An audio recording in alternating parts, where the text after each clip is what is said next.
Hey guys, I didn't see anybody watching, don't see anybody in the chat. I may have waited too late to promote this one. Actually meant to promote it earlier and just kept forgetting to do it. And then, of course, I had to go back and rewatch one of the films I was going to talk about because I had forgotten that the actor that I was going to talk about was in this actually. Um, but because I don't, I'm going to check here really quickly. Still don't see anybody in there. And I also just realized that Dead Pit is doing like a Patreon exclusive stream. So I inadvertently, I don't ever want to compete with anybody or make people feel like they've got to pick one or the other. And I try not to have them when somebody else is having them. But occasionally, when I decide to do them, somebody else has already scheduled something. So, um, I'm going to blab about stuff like in the Etsy shop and things like that for a little bit, just in case somebody is interested in coming in and maybe didn't see the thing I put on the Dead Pit fans Facebook page um, about, I don't know, 20-25 minutes ago.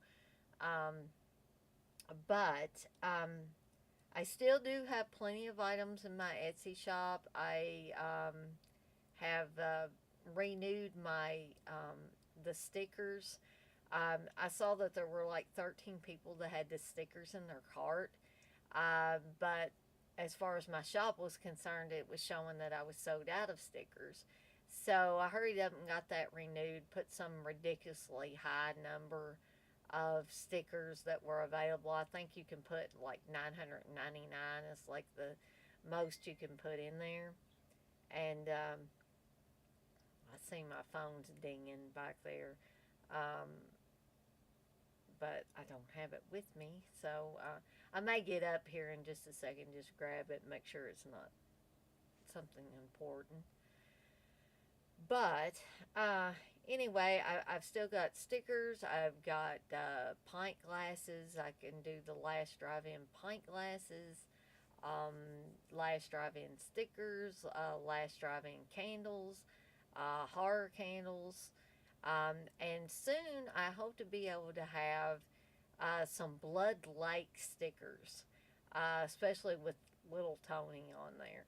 And if you don't know what Blood Lake is or have no idea what I'm talking about, go and search out this movie. You may be able, at one time, you could find it on YouTube and you'll see exactly what I'm talking about and probably understand more why I want to make stickers for this movie. Um, I still do have the t-shirts over on TeePublic. My shop is my Etsy shop is a Morbid Beauty Boutique. Um, the shop on TeePublic is Dana on Deck. If you have trouble, finding either one of those and want to look and see what I have up for sale, I can definitely give you the link to those. All you gotta do is ask, and I'll put that in the chat. Um, I think that was probably all the housekeeping stuff I had to do. I still see nobody in here. Um, yeah, I think I probably am doing it at kind of the right time. Only I'm competing with the Dead Pit Boys, um, but I think I just didn't give people enough promotion as far as the time frame in which I was giving people to actually get in here.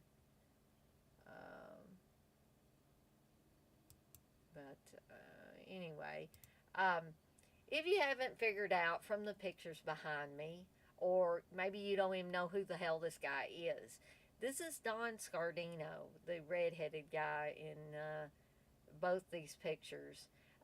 I must admit the one on the right looks kind of creepy out of context. But both of these pictures are taken from He Knows You're Alone, which is a movie that also has the debut of Tom Hanks in it. So not only do you have Don Scardino, who I love, but you have the great Tom Hanks as well, who has went on to a very illustrious career. Um, Don Scardino, probably his career wasn't quite as illustrious, but that doesn't mean that he's not, respected and well known by a certain percentage of the movie watching audience, including me. Uh, so I'm going to, I guess, to give people even more time to get in here in case they're, hearing about it late or um, for whatever reason could not get in here um, earlier. So I'm just going to give you a little background on Don Scardino, and there was a fly that is flying around me and driving me crazy. So if you see me waving my hand, that's why. Um, so he was actually born Donald Joseph Scardino. He was born February 17th, 1949.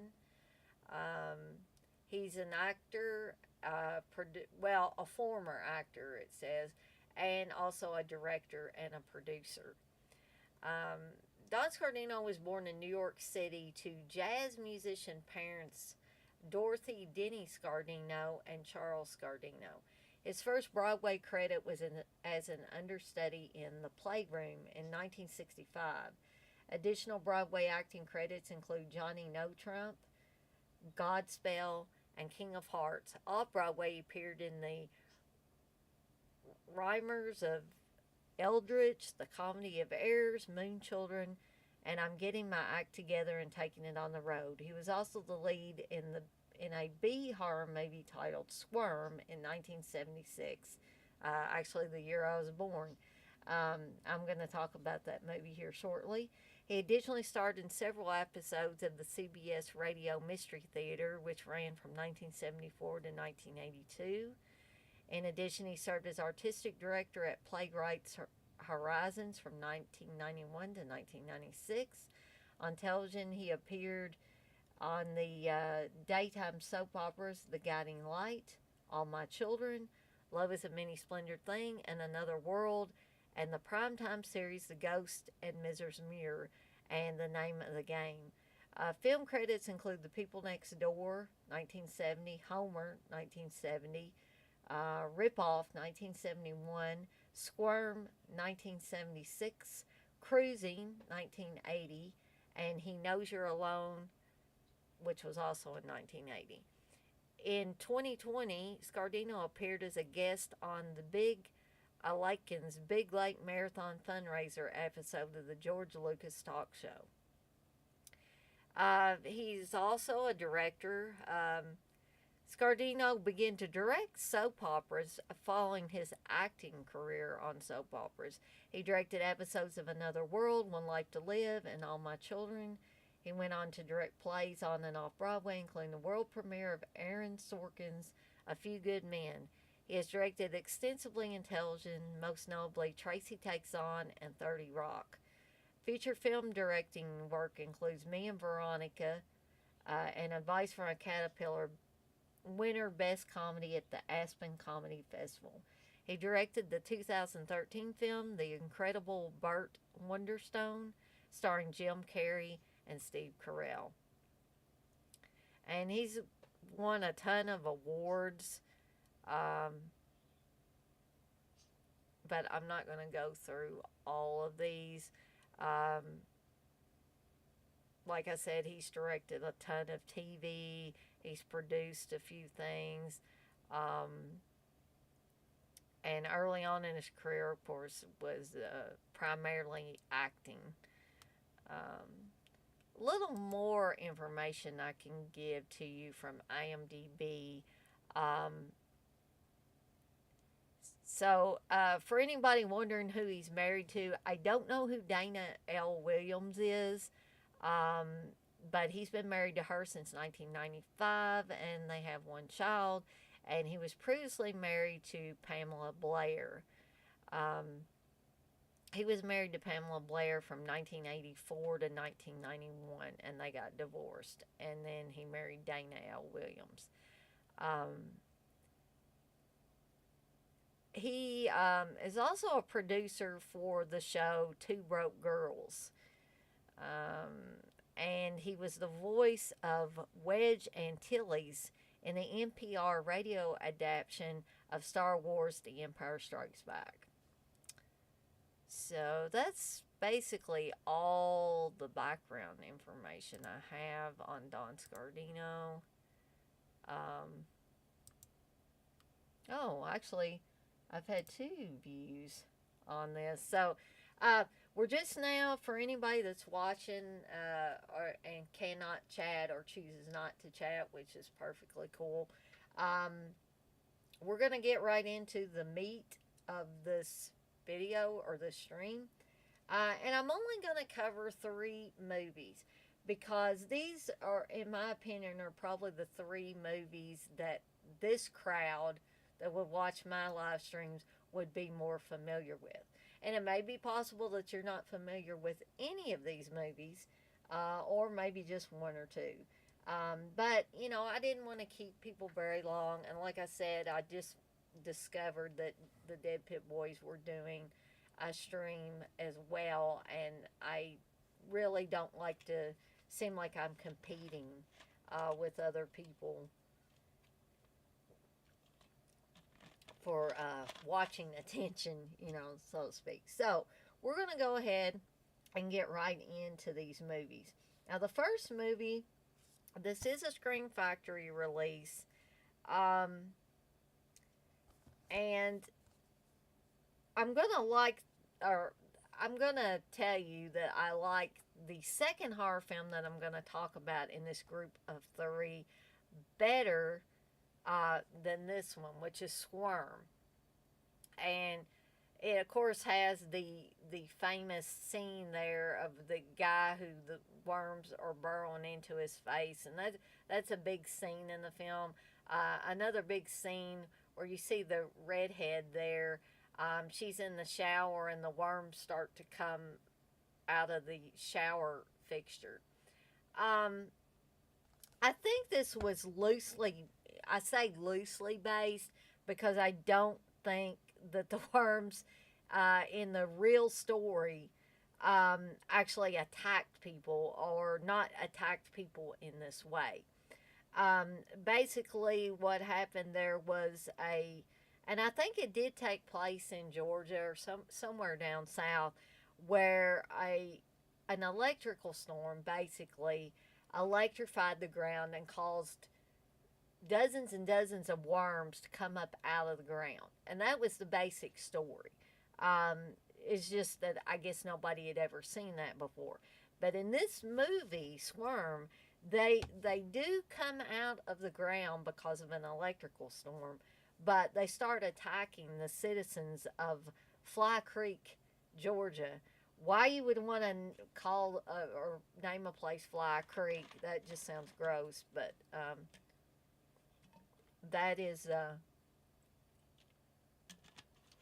what the what the place is called. So let me give you a little plot synopsis for Squirm. When a powerful storm knocks Fly Creek, Georgia's power lines down onto wet soil, the resulting surge of electricity drives large, bloodthirsty worms to the surface and then out of their soul-tilling minds.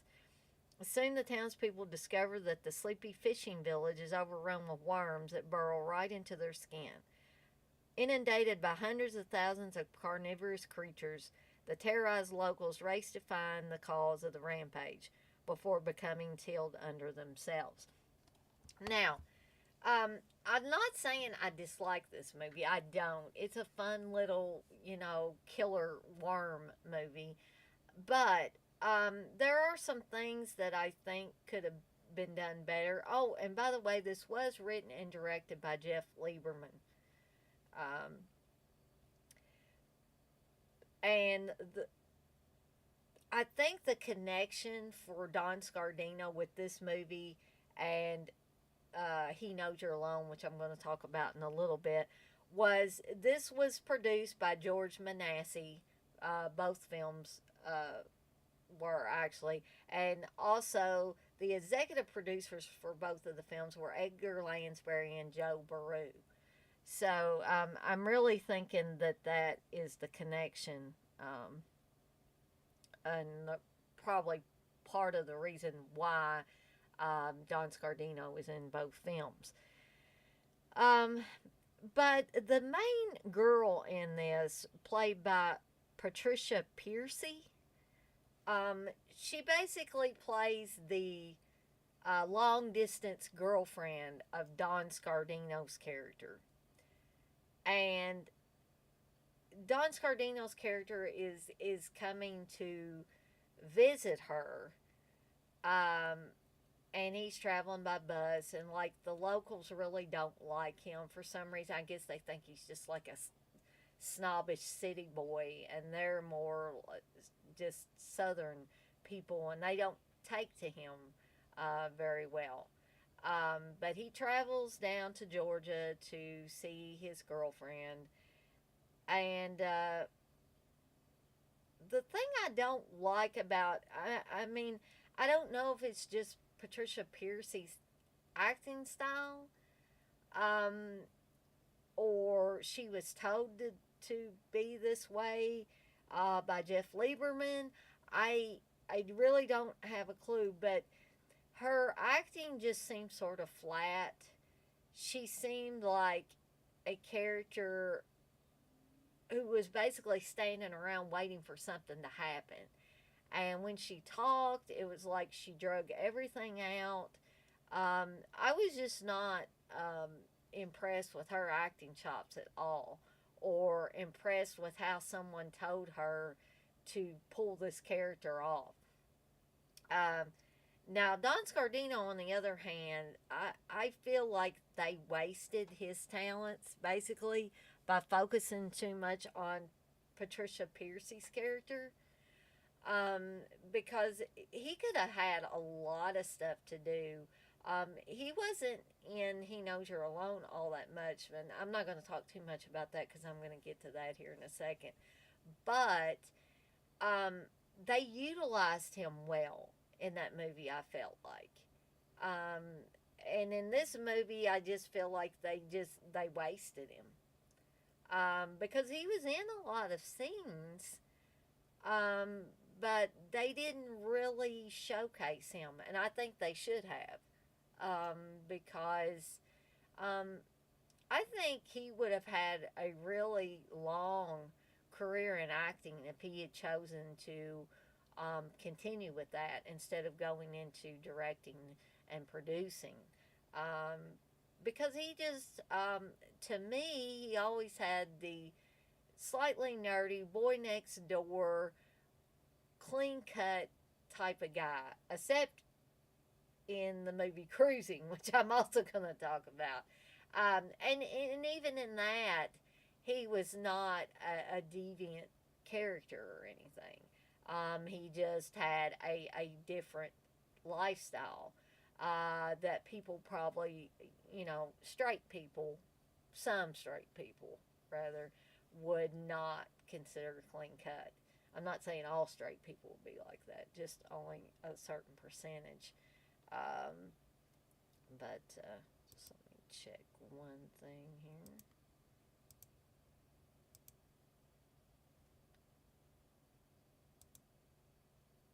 But anyway, I liked the movie. I just wasn't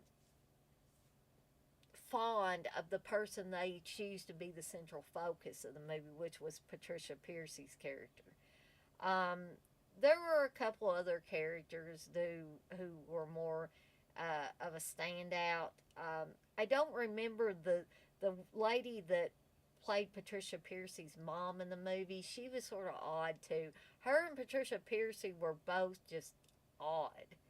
And I don't know. Maybe that's how Georgia people act, or maybe how they acted in the '76. I just have no idea. Um, and I also, I think Steve talked like, not that she was just all out hot, but I think because she was a redhead, um, Steve's has a particular fondness for redheads, which it's always astounded me. Guys that are crazy over redheads do not usually end up marrying redheads. They'll end up marrying a brunette or a blonde or whatever, anything but a redhead. And I don't understand that. They'll lust after a redhead, but they don't usually end up marrying them. Um, but so anyway, I didn't. She wasn't ugly, but I didn't think she particularly fit the mold for being getting naked in the shower, and like she almost acted. And I don't mean to be offensive at all. I'm not trying to be offensive, but she almost acted like in the movie that that she had some mental disabilities. And maybe that's just me. Maybe I'm just like way off. And I could not understand Don Scardino's character being attracted to her in any way because he seemed more polished and intelligent and worldly and all of that, but also a sensitive guy as well. Um, so, um, good, killer insect movie. Definitely a great one in that respect. And also, um, the special effects are awesome. Um, I just didn't care for the girl that they chose to be their main focus in the film.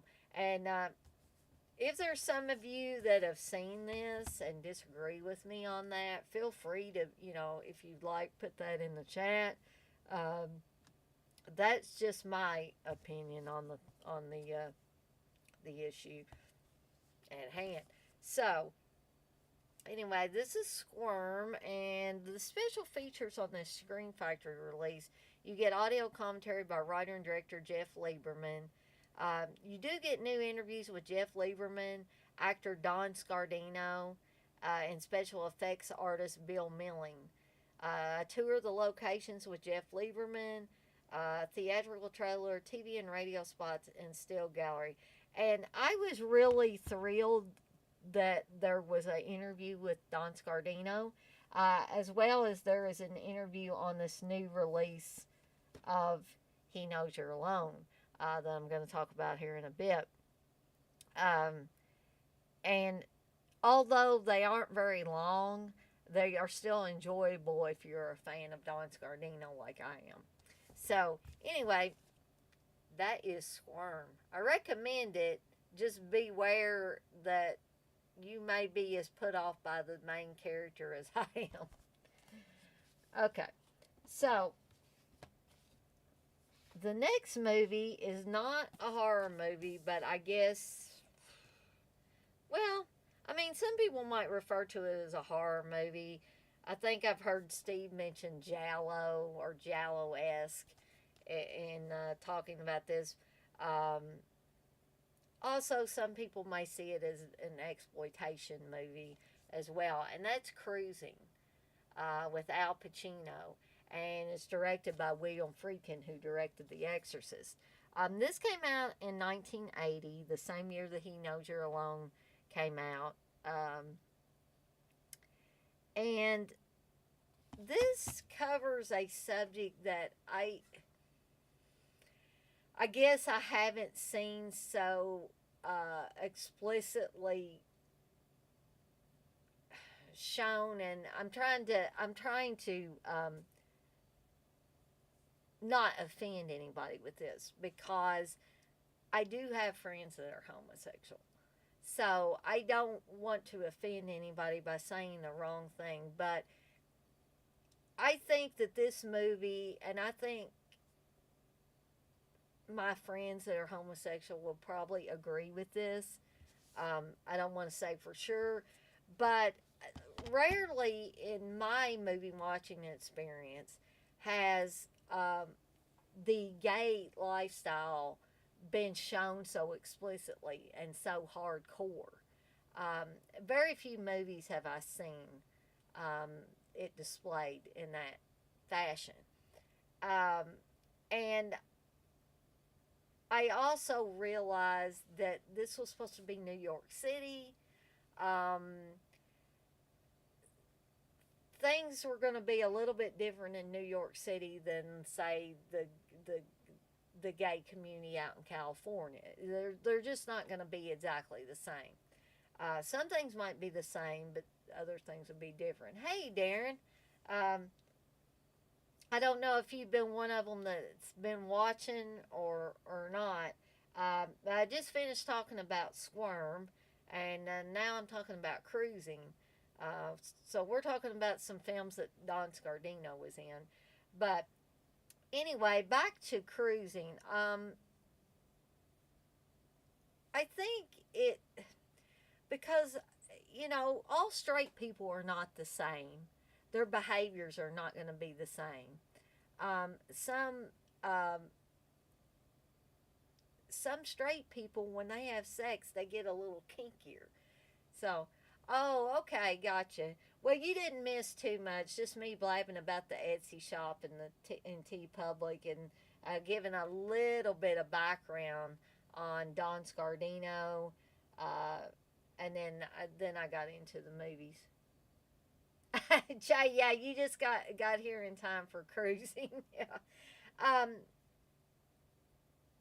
uh, what I was saying is there are some straight people that like a little kink in their sexual activities, if you know what I mean. So I would assume that the same would be for the gay community. Um, that that they would also there'd be some people that are a little kinkier than others. Um, Really, Darren, that's great. I mean, I'm going to be covering two of your favorite films tonight. Now, before I get deep into my perceptions of Cruising, I'm just going to give you a little bit of a plot synopsis here. So William Friedkin directed this. William Friedkin also did The French Connection as well as The Exorcist. I love The French Connection as well. Al Pacino is an undercover cop pitched into New York City underbelly in Cruising, available for the first time on Blu-ray and a brand new director-approved transfer. And this is the Arrow Blu-ray. This is actually Steve's copy. It's not my copy, but I did rewatch this evening. Um, let's see. New York is caught in a grip of a sadistic serial killer who is preying on the patrons of the city's underground bars. Captain Edelson, played by Paul Sorvino, tasks young rookie Steve Burns, that's Al Pacino's character, with infiltrating the S&M subculture to try and lure the killer out of the shadows. But as he immerses himself deeper and deeper into the underworld, Steve risks losing his own identity in the process. Taking the premise and title from reporter Gerald Walker's novel, and keep in mind this is based on a novel, was the subject of great controversy at the time of its release and remains a challenging and remarkable movie to this day, with Pacino's haunted lead performance as its magnetic centerpiece. Karen Allen is also in this, playing Al Pacino's girlfriend in the movie, and I absolutely um, love Karen Allen. I think Karen Allen is a natural beauty. Um, she she's just beautiful, and I'm not talking about glamorous beautiful. I'm talking about a natural beauty of somebody that looks pretty even without tons of makeup and their hair just so. Um, I'm talking about a woman that could probably get out of bed and look great. Um, so, and that's just another woman talking about her. I don't know how you guys feel about Karen Allen. Um, Jay, you say cruising and looking for Mr. Goodbar, a New York City deviant double feature. Oh, yeah, my yes. Um, Looking for Mr. Goodbar in many ways disturbed me more than cruising, though. With the exception of one scene, which I'm going to talk about here. Um, so if you guys, if anybody in here has not seen uh, cruising, you might want to, step away for a little bit or something, because I don't really want to give things away for you if this would be your first viewing experience.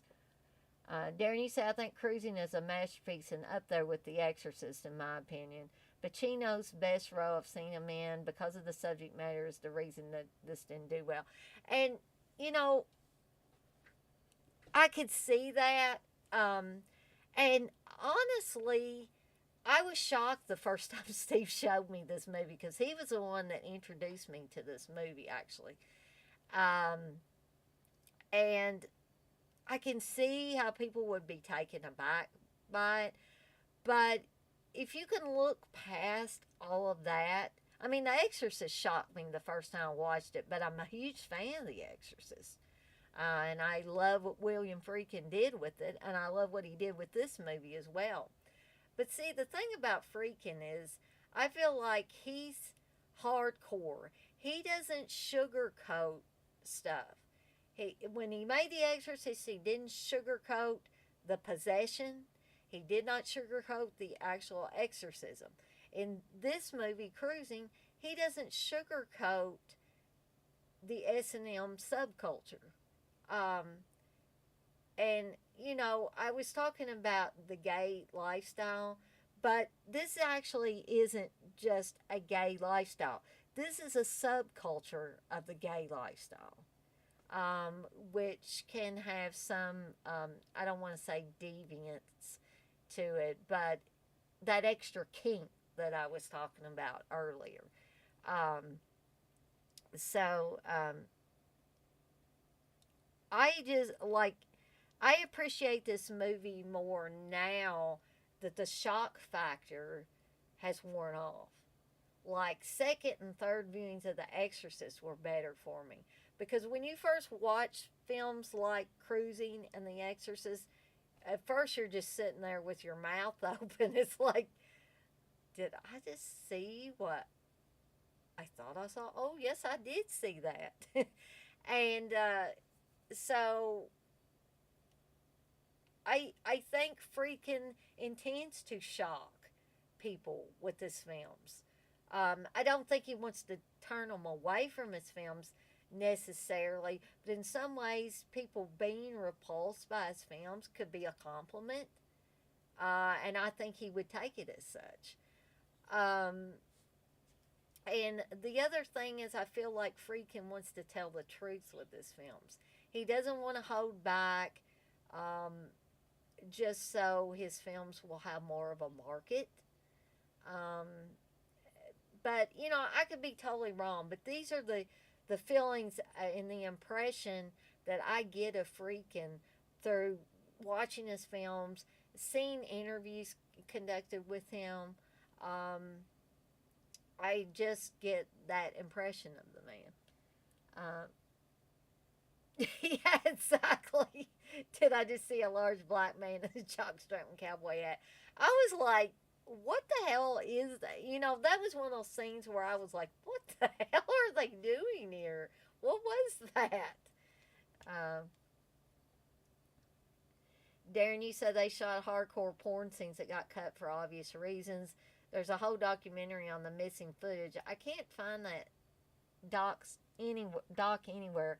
We'll have to see if Steve can get it. Um, yeah, I'll ask him about that. He may have mentioned that documentary before. Um. Oh, okay. You're not asking me, Jay. I was gonna say I don't think I've seen Sorcerer. I really don't think that I've seen that one. Um.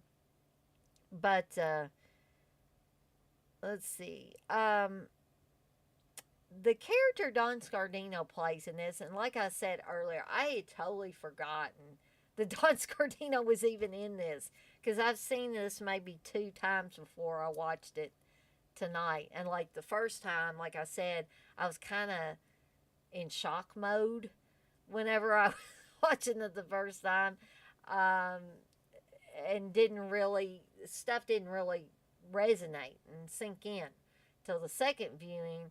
And then I guess I just totally just, I don't know how I could forget Don Scardino being in the movie, but I did for whatever reason. Until I was looking back at his filmography, and I was like, whoa, he was in Cruising? And he actually, has a pretty decent sized part in this as Ted Bailey when Al Pacino's character of Steve Burns goes undercover to try to find this killer that's killing um, homosexual men. Um, he can't tell his girlfriend Karen Allen. He can't tell her anything about it because he's going undercover. He can only answer to his immediate supervisor or boss, um, and he gets his paycheck directly from his boss, and they have to meet at a specified place and all of that. So anyway, he has to move out and move to an apartment building where evidently a lot of gay men live, and he meets Don Scardino there. Don Scardino plays Ted Bailey, basically his across the hall neighbor, who they never, Don Scardino's character of Ted never tries to come on to Al Pacino. It's just more of like a brotherly or friend relationship, just a normal guy friend relationship. Um, it seemed like they very rarely talked about anything about the homosexual lifestyle or anything like that. Um,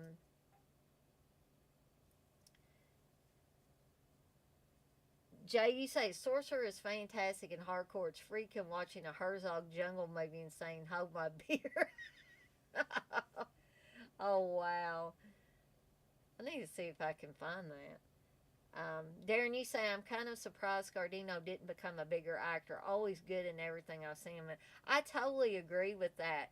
And I don't know if it's because he just decided to stop acting and go into producing and directing, was the reason he didn't become a more of a household name um, in the acting department, or there was something else.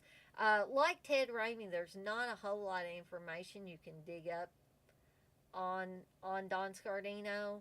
Um, well, I'd hate to say dig up. It sounds like you're trying to, get him in trouble or something, or pin something on him. And I'm obviously not trying to do that. Um, yeah, I'm interested too, Jay, in that sorcerer. I'll see if Steve can find that for me. Um, but the only bad thing, and if you haven't seen Cruising, kind of plug your ears now so this won't spoil it for you. I'll wait a few seconds. Okay. Now, the only bad thing about this, me being a Don Scardino fan and everything, is his character gets murdered at the end of the film. But I don't, it's obviously not the guy that's killing all the other homosexual men. I'm assuming, although it's not specified for sure, um, that his lover slash roommate, Gregory, played by James Remar, killed him because the cops come to the apartment complex. They come in there. Don Scardino's all laid back like in a closet or hallway or something with blood all over him. And a few scenes before that, we had seen Gregory and Al Pacino's character of Steve get in a fight. Um, and Gregory pulls a knife on Steve. So it's perfectly logical, I think, to assume that there was, as the cops say, a lover's quarrel, and uh, Gregory killed Ted in a jealous rage or whatever. Um, so, even though the part was good, um, I would have liked it a lot more if Don Scardino's character of Ted could have lived until the end of the movie. Maybe him and Gregory could have had a struggle, but he didn't end up killing. Um, so, like I said, this is the Arrow release. Um, we have some special features. We have a brand new restoration from a 4K scan of the original camera negative. I think it looks great. Supervised and approved by writer-director William Friedkin. Um, Newly remastered 5.1 DTS HD master audio, supervised by William Friedkin. Brand new audio commentary with William Friedkin and critic and broadcaster Mark Kermode. Archival audio commentary by William Friedkin. The history of cruising archival featurette, looking at the film's origins and production. Exercising cruising archival featurette, looking at the controversy surrounding the film and its enduring legacy, and the original theatrical trailer. Daring you say spoiler, but there's certainly at least 3 serial killers on the loose at the same time. Oh, I definitely agree with that. Jay, you say, I like to think Andy Milligan was one of the killers in Cruising. Okay, so there's Cruising. And the final movie I want to talk about tonight is He Knows You're Alone. And this is the new Scream Factory release, but I think, yeah, remember those damn eco cases that, like, Uncle Bill and a lot of other people were complaining about? Unfortunately, He Knows You're Alone has one of those, and that kind of leads me to believe that Scream Factory didn't really give a shit about this release, and I think they should have, because, I mean, look at this other stuff. Look at Squirm. Look at the comparison between the way they designed the Squirm packaging and He Knows You're Alone. Isn't that sad? Darren, you said the guy from The Exorcist who played the hospital scene with Linda Blair was what this film was based on. He was a serial killer in New York City at the time. Oh, yeah, that's right. That's right, yeah. I had forgotten about that, but now you jogged my memory. So, a little plot synopsis on He Knows You're Alone. Now you see him, now you don't. The face of a killer appears out of the darkness and just as quickly disappears. A young woman has an eerie feeling someone is stalking her. Another beauty steps into a shower and a bathroom door handle slowly turns.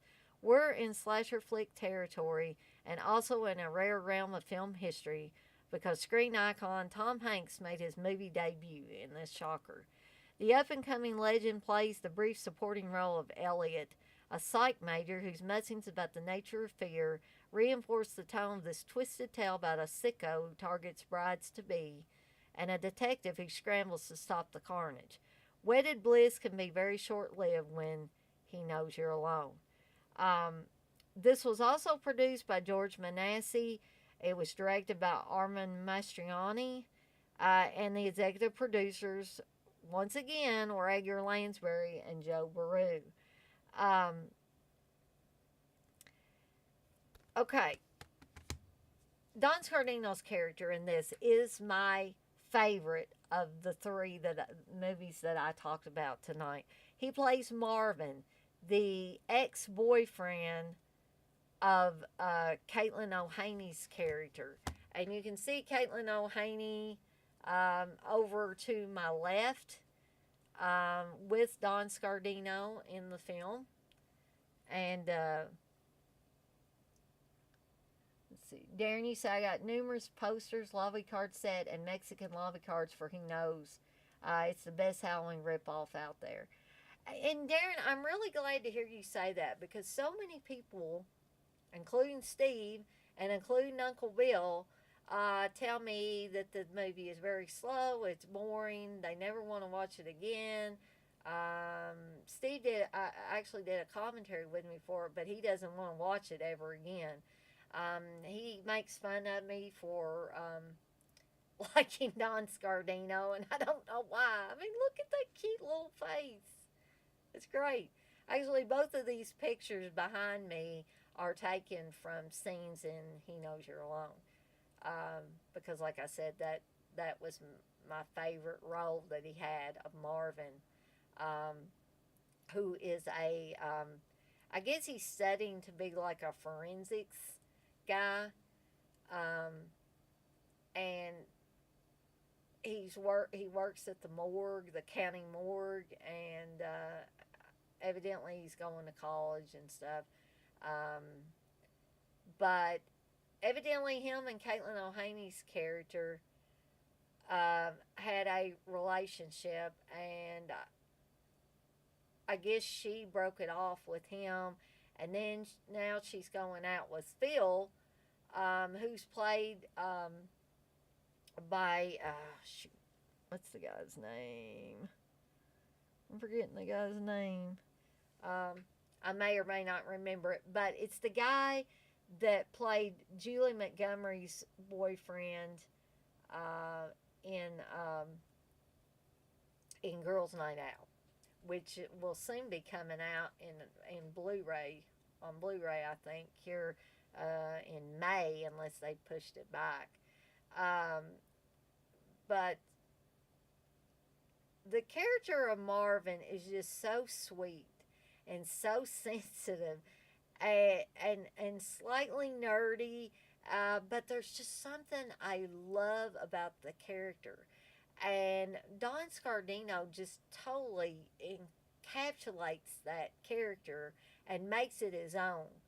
And when you see interviews with Don Scardino, albeit now he's a lot older, um, I believe he might be in his 70s now, early 70s.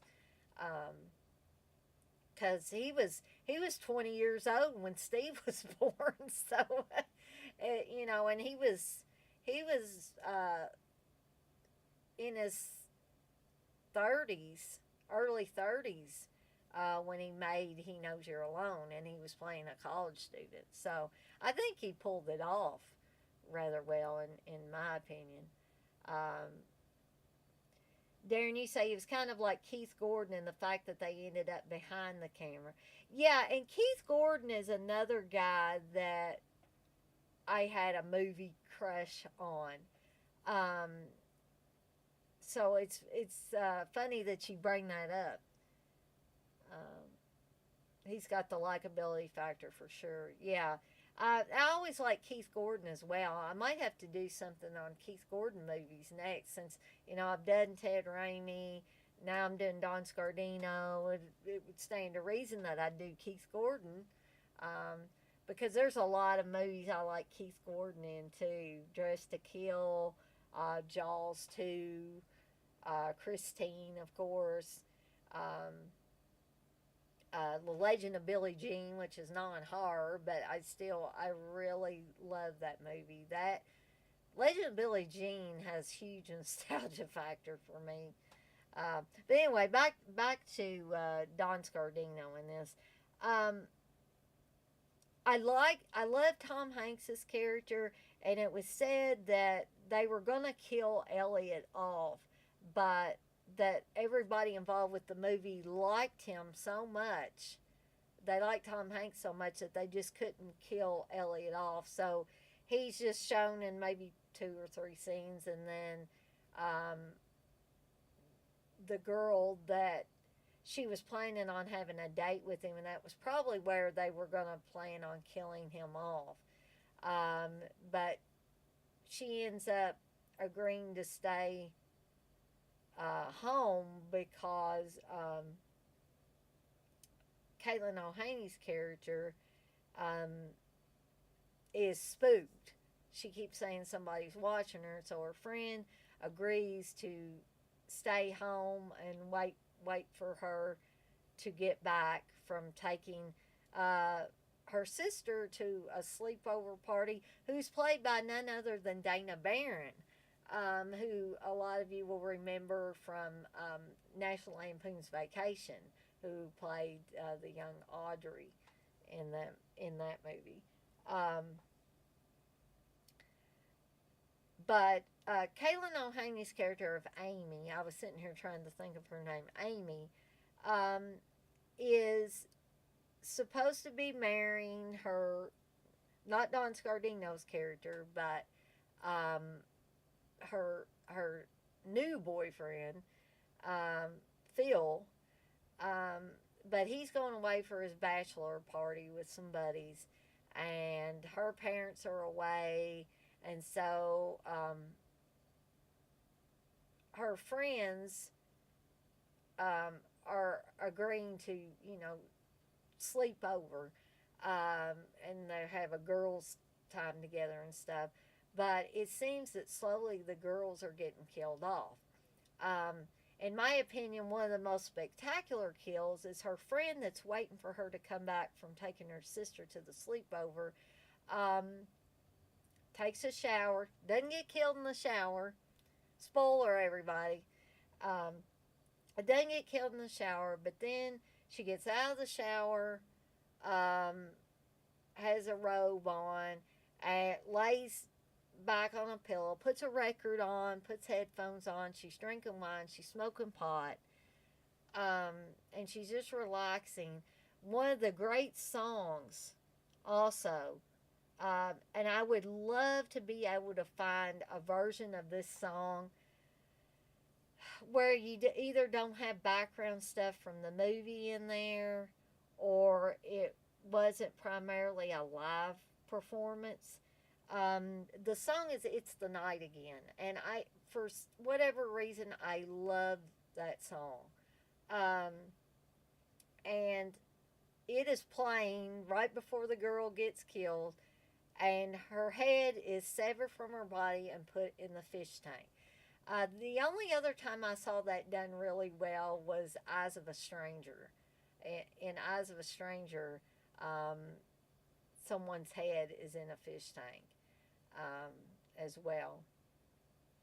Yes, she certainly, Kaylin Haney certainly did have an uncredited role in Savage Weekend from 1976. Savage Weekend is a little bit of an odd film. I mean, I like it better now, but like the first time I watched it, I wasn't too fond of it. And I don't think Caitlin O'Haney had much leverage in that movie. They just had her playing like this bitchy rich girl. And I think her role in He Knows You're Alone is a lot more expansive. And you really get to see her acting chops, and she's more of like, she's not a stereotypical bitch. She's a nice girl in this movie. Um, and I think that was just more pleasing for me to watch. I actually like Savage Weekend better now, but I still don't care for the role she was given. I think she did the best she could with the role she was given. I just prefer this role. Um, Darren, you say another head in the fish tank in Night School as well. Another good one. Oh yeah, yeah, that's right. Um, but was that in a fish tank, Darren, or was that like in a bucket or a sink? Maybe I'm just forgetting about the one in the fish tank. But I know there was an association with the heads being put in water in all the murders. Um, but if anybody can find me that song, It's the Night Again, um, by Alexander and Mark Piskunov, I would love to have it. I would love to have a copy of that song. Um, Even a digital copy. It doesn't have to be a physical copy. Although I would love to be able to find the actual record that's got that on it. Um, Perhaps I need to go record store shopping here in the near future. Um, but I agree with Darren. I think this was probably the best Halloween ripoff that that was out at the time or since. Um, Darren, you say you think it might have been a pool thinking. Okay, I actually need to go back and watch Night School because I like that film.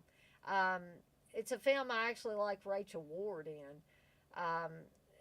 Anybody that's seen the Thornbirds, I hate the Thornbirds, and I cannot stand her character in that movie. Um, and I just really don't understand the point of that movie. It's her lusting after this priest for years and years and years, and of course, they finally give in to their passions. And I'm like, big deal. Who cares? But I do like Rachel Ward in Night School, and she was also in The Final Terror, I believe, which I also liked as well. Um, but yeah, this would have to be my favorite Don Scardino movie, at least of the ones I'm discussing tonight. Um, as far as horror movies go, there's not much else that he was in as far as horror movies. He was in uh, some made for TV movies. It was in soap operas and stuff like that. But these are the ones I really wanted to focus on tonight because in my opinion, are the ones that pretty much showcase Don Scardino. But special features on this Blu-ray, you get a new 2K scan from the Inner Positive, new interviews with director Armand Mastriani, producer Robert D'Amelia, writer Scott Parker, and actor Don Scardino. Again, not a very long interview with Don Scardino, but it's enjoyable nevertheless. And there's also audio commentary, which I believe was ported over from the DVD with Armand Mastriani and Scott Parker. And there's also a theatrical trailer. So, another one I would highly recommend. Actually, watch all three of these. I couldn't, Squirm is probably my least favorite of the three, but nevertheless, it's still a good killer animal, killer insect, killer worm, whatever you want to call it, flick with good special effects. Um, so, I've been going on for a little over an hour. I did not intend this one to be a very long one, but Darren, Jay, anybody else that might be lurking in here, if you want to bring something up or comment or suggestions for a future live stream from me, I'll stay on here a couple more minutes and see if anybody wants to bring anything up. And then, of course, tomorrow I start the final week at my current job, and then the following week on Tuesday I start my new job. So I'll have to let you guys know in one of my live streams after I start the new job how that goes. I'm basically now just trying to tie loose ends at the current job. So whoever takes over these tasks after I'm gone doesn't feel completely overwhelmed.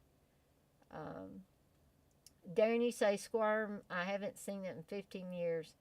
I did like it. Yeah, I mean, as far as the movie itself, I like it. Like I was saying earlier, though, I wasn't fond of Patricia Piercy and how she portrayed the role of Don Scardino's long distance girlfriend in the movie. Who's the next actor I'm covering? Well, since Darren brought up Keith Gordon's another guy that I really respect and has that nerdy yet kind of sexy quality. So I might cover Keith Gordon next. I'm really thinking about doing that. Darren, you say, I'm glad you got the new job. Think positive and all will be good.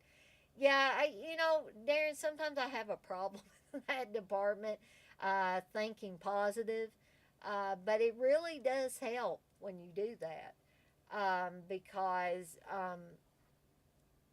nothing ever comes good comes of you being all completely stressed out and stuff over anything. Um, and so I am determined that I'm not going to get stressed out about this new job. I'm going to go in there, I'm going to do the best job I can, and go home and not worry about it. That is my goal with this. Um, but Jay, yes, in answer to your question, I think Keith Gordon will be the next actor I cover. So I'll give a few more seconds or whatever here in case you guys want to bring up something. I know I'm probably keeping you guys from being over on the Dead Pit Boys stream, of which I'm sorry about that. I should apologize to CK and Uncle Bill about that. Jay, you say in Japan they say a phrase meaning do your best instead of good luck. Gotcha. And I think that's a very good phrase, Jay. X-Ray, you want to know who the heck is Don Scardino? Okay. Well, unfortunately, since you got in here late, X-Ray, I'm going to say watch. He knows you're alone. Watch Squirm. Watch William Friedkin's Cruising. And you will definitely know who Don Scardino is after you watch those. Because these are the three best, I think, that showcase um, his acting talent. Um, yes, Darren, and I will be definitely covering both Dress to Kill and Jaws 2. Um, yes, Jay, I plan to do my best on the job transition, so hopefully everything um, goes smoothly. Yes, yes, X-Ray. He does. Don Scardino does give me the vapors. Oh yeah, X-Ray. I did talk about cruising at length, kind of. So you may want to go back and watch this live stream when it pops up there. Where you can watch it, which I suspect will probably be after I end the stream. Um, I'll try to make another reason to bring up cruising. Maybe I'll cover William Friedkin films. We can talk about The Exorcist and cruising and stuff like that. The French Connection. That would be another good one, I think.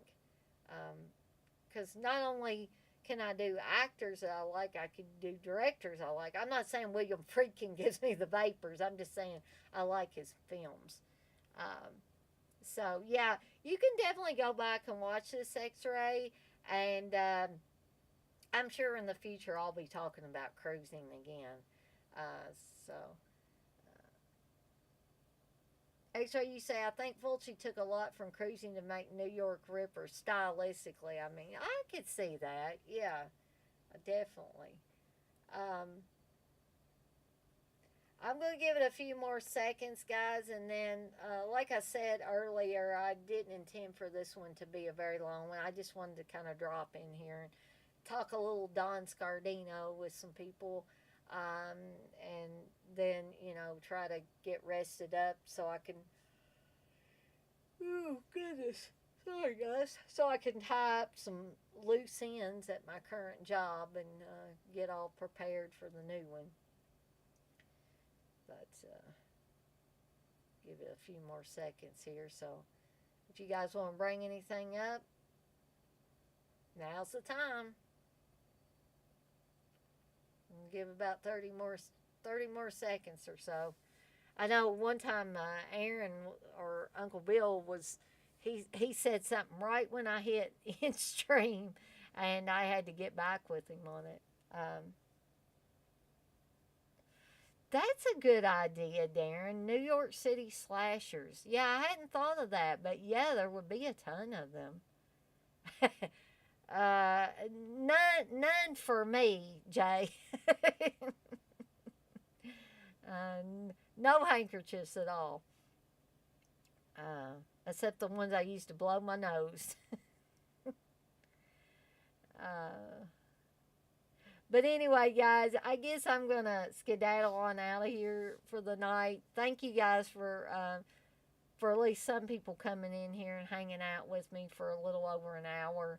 Um, yeah, I'll probably be back here soon with the Keith Gordon little retrospective, and